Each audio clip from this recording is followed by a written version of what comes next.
तमन्ना भाटियाला विजय वर्माच्या वचनबद्धतेवर शंका यायला लागली होती, म्हणून त्यांचं ब्रेकअप झाल्याची माहिती समोर आली आहे। तर तमन्ना तिच्या ब्रेकअपला खासगी ठेवू इच्छित होती, मात्र अभिनेता चिरंजीवींच्या विनंतीवरून तिने ब्रेकअपची बातमी शेअर केली, अशी ही माहिती आता समोर आली आहे।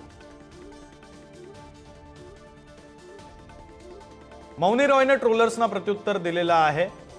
जर तुम्ही सोशल मीडियाच्या पडद्यामागे बसून ट्रोल करत असाल आणि तुम्हाला त्यातून आनंद मिळत असेल तर ते करत राहा, असं ती म्हणाली। मौनीचे भूतनी चित्रपटातील फोटो समोर आले, त्यात तिच्या कपाळाचा बदललेला लुक पाहून ट्रोलिंग केली जाते।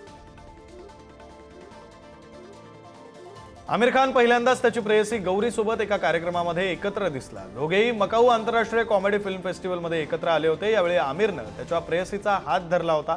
आमिरनं काळ्या रंगाचा अचकन आणि काळ्या सोनेरी रंगाची शाल, तर गौरीनं साडी नेसली होती। प्रसिद्ध गायिका सोनू कक्करनं बहीण नेहा कक्कर आणि भाऊ टोनी कक्कर यांच्याशी सर्व संबंध तोडत असल्याची एक पोस्ट शेअर केली। ही पोस्ट वाचून तिच्या चाहत्यांना मोठा धक्का बसला, मात्र काही वेळातच तिने ती पोस्ट डिलीट केली आणि त्यामुळे याबद्दल चाहत्यांमध्ये आता चर्चा सुरू आहे। सोशल मीडियावर अभिनेता अंकुश चौधरीच्या PSI अर्जुन या सिनेमाच्या पोस्टरची जोरदार चर्चा आहे। अंकुशचा पोलिसांच्या वर्दीतला डॅशिंग लुक चाहत्यांना भुरळ घालतोय।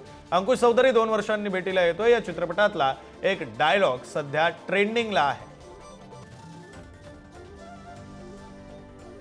पाकिस्तानी कलाकारांवर बंदी असतानाही फवादच्या चित्रपटाचा टीजर प्रदर्शित झाल्यानं वाद निर्माण झालाय, मात्र सुष्मिता सेननं फवादला पाठिंबा दिलाय।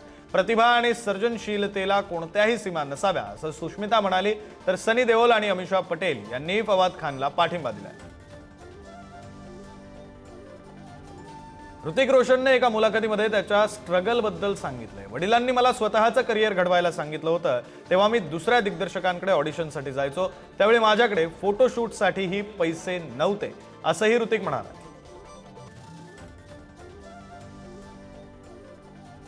Thank you.